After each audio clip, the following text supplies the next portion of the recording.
Product की बात में खिलौने की बात कही थी। हम करोड़ों करोड़ रुपए के खिलौने विदेश से लाते थे। मैंने ऐसे ही मन की बात में कहा, करे मेरे देश के नौजवानों, ऐसा भी करें इन्हें क्या, किलो भी बाहर जाएंगे। और आज मैं गर्व से कहता हूं कि मेरा देश खिलौने एक्सपोर्ट करने लग गया है। यानी देश के सामर्थ्य को हर प्रकार के अवसर मिले, हर रुकावटों से मुक्ति मिले, उसको सर्वाधिक करने के लिए प्रेरित किया जाए। देश कर सकता है। मैं देश के युवाओं से कहता हूं, आइए आप इनोवेटिव आइडियाज लेकर के, आपके आइडियाज को मरने मत देना दोस्त। आज का आपका आइडिया हो सकता है आने वाली पीढ़ी का भविष्य बना सकता है। मैं आपके साथ खड़ा हूं, मैं आपके लिए काम करने के लिए तैयार हूं, आपका साथी बन के काम करने तैयार हूं। आप आइए, हिम्मत जुटाइए, इनिशिएटिव लीजिए। जो युवा मैन्युफैक्चरिंग के बारे में सोचते हैं, आइए आगे बढ़िए। सरकार के नियमों में बदलाव करना है, मुझे बताइए। अब देश रुकना नहीं चाहता है। 2047 दूर नहीं है, एक एक पल की कीमत है और हम एक भी पल गंवाना नहीं चाहते दोस्तों।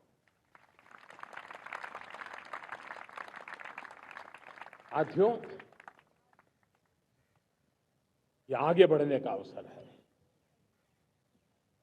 बड़े सपने देखने का अवसर है, संकल्प के लिए समर्पित होने का अवसर है। जब सरकार आपके साथ है और मैं स्वयं आपके साथ हूं, तब हम नया इतिहास बना सकते हैं। साथियों, आज नेशनल मैन्युफैक्चरिंग मिशन पर बहुत तेजी से काम हो रहा है। हमारे एमएसएमई उसका लोहा दुनिया मानती है। ये दुनिया में बड़ी बड़ी चीजें बनती है ना, कुछ न कुछ तो औजार हमारे देश के एमएसएमई के द्वारा जाते हैं, बड़े गर्व के साथ जाते हैं। लेकिन हम कॉम्प्रिहेंसिव इंटीग्रेटेड विकास की राह पर जाना चाहते हैं और इसलिए उनकी शक्ति बढ़े। और उसमें भी मैंने पहले एक बार लाल किले से कहा था, जीरो डिफेक्ट जीरो इफेक्ट। आज कहना चाहता हूं कि हमें विश्व बाजार में अपने सामर्थ्य का लोहा मनवाना है, तो हमें क्वालिटी में निरंतर नई ऊंचाइयों को पार करना। दुनिया क्वालिटी को स्वीकार करती है, हमारी गुणवत्ता सबसे ज्यादा हो और सरकार के भी प्रयास हो, रॉ मटेरियल की भी उपलब्धि हो, हमारी प्रोडक्शन की कॉस्ट कैसे कम हो, हम उसमें दम रह गए। और साथियों, हम सभी जो उत्पादन के क्षेत्र में लगे हैं, उन सबका मंत्र होना चाहिए, दाम कम लेकिन दम ज्यादा। हमारी हर प्रोडक्ट का दम ज्यादा हो लेकिन दाम कम हो। इस भाव को लेकर के हमें आगे बढ़ना है। मेरे प्यारे देशवासियों, आजादी के लिए अनगिनत लोगों ने बलिदान दिए हैं। मैंने पहले भी कहा, जवानी खपा दी, फांसी पे लटक गए। क्यों? स्वतंत्र भारत के लिए। 75-100 साल पहले का वो कालखंड याद कीजिए। पूरा देश स्वतंत्र भारत के मंत्र को लेकर के जीता था। आज समय की मांग है, स्वतंत्र भारत का मंत्र लेकर के जीने वालों ने हमें स्वतंत्र भारत दिया। आज 140 करोड़ देशवासियों का एक ही मंत्र होना चाहिए, समृद्ध भारत।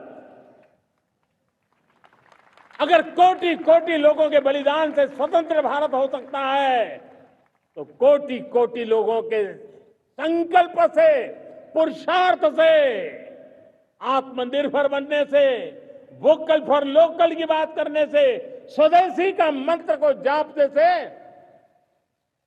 समृद्ध भारत भी बन सकता है। वो पीढ़ी स्वतंत्र भारत के लिए खप गई थी, ये पीढ़ी समृद्ध भारत के लिए नए कदम उठाए, यही समय की मांग है। और इसलिए मैं आज बार बार आग्रह करता हूं और मैं देश के सभी इन्फ्लुएंसर्स को कहना चाहता हूं, इस मंत्र को आगे बढ़ाने में मेरी मदद कीजिए। मैं सभी राजनीतिक दलों को, राजनेताओं को सबसे कहता हूं कि आइए, ये किसी राजनीतिक दल का एजेंडा नहीं है, भारत हम सबका है। हम मिलकर के वोकल फॉर लोकल उस मंत्र को हर नागरिक के जीवन का मंत्र बनाएं।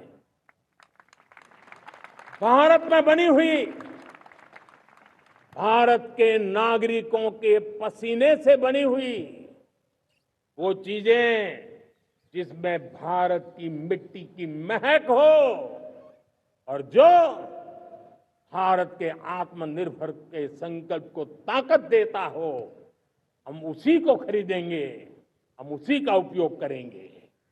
हम उस दिशा में आगे आए, यह हमारा सामूहिक संकल्प हो। देखते ही देखते हम दुनिया बदल देंगे दोस्तों।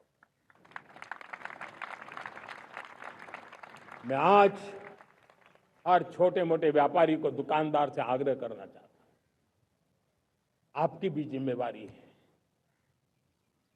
हम छोटे थे, हमने कभी बाजार में देखा नहीं था कि शुद्ध घी की दुकान, ऐसे ही लिखा जाता था घी की दुकान। लेकिन समय रहते लोग लिखने लगे शुद्ध घी की दुकान। मैं चाहता हूं देश में ऐसे व्यापारी आगे आए, ऐसे दुकानदार आए कि हाँ स्वदेशी माल बिकता है, वो बोर्ड लगा रहे हैं। हम स्वदेशी का गर्व करने लगे। हम स्वदेशी मजबूरी में नहीं, मजबूती के साथ उपयोग करेंगे, मजबूती के लिए उपयोग करेंगे और जरूरत पड़ी तो औरों को मजबूर करने के लिए उपयोग करेंगे। ये हमारी ताकत होनी चाहिए, ये हमारा मंत्र होना चाहिए। मेरे प्यारे देशवासियों,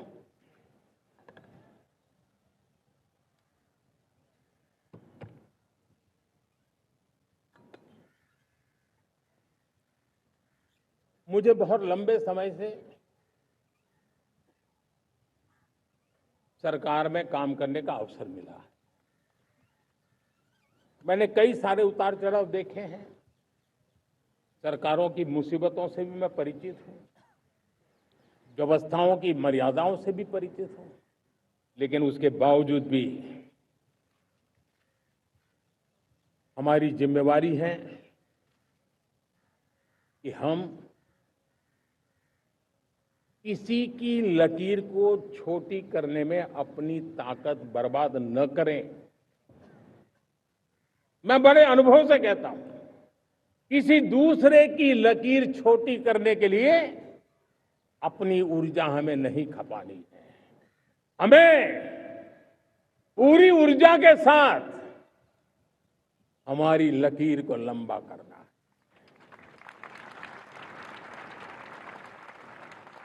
हम अगर अपनी लकीर लंबी करते हैं तो दुनिया भी हमारा लोहा मानेगी। आज जब वैश्विक परिस्थितियों में आर्थिक स्वार्थ दिनों दिन बढ़ रहा है, तब समय की मांग है कि हम उन संकटों के रोते बैठने की जरूरत नहीं है। हिम्मत के साथ हम अपनी लकीर को लंबी करें। और मैं 25 साल के शासन के अनुभव से कह सकता हूं, अगर ये रास्ता हमने चुन लिया, हर किसी ने चुन लिया, तो फिर कोई स्वार्थ हमें अपनी चंगुल में नहीं फंसा सकता है। मेरे प्यारे देशवासियों, बीता दशक रिफॉर्म, परफॉर्म, ट्रांसफॉर्म कर रहा है। लेकिन अब हमें और नई ताकत से जुड़ना है। पिछले दिनों हमने कई रिफॉर्म्स किए, एफडी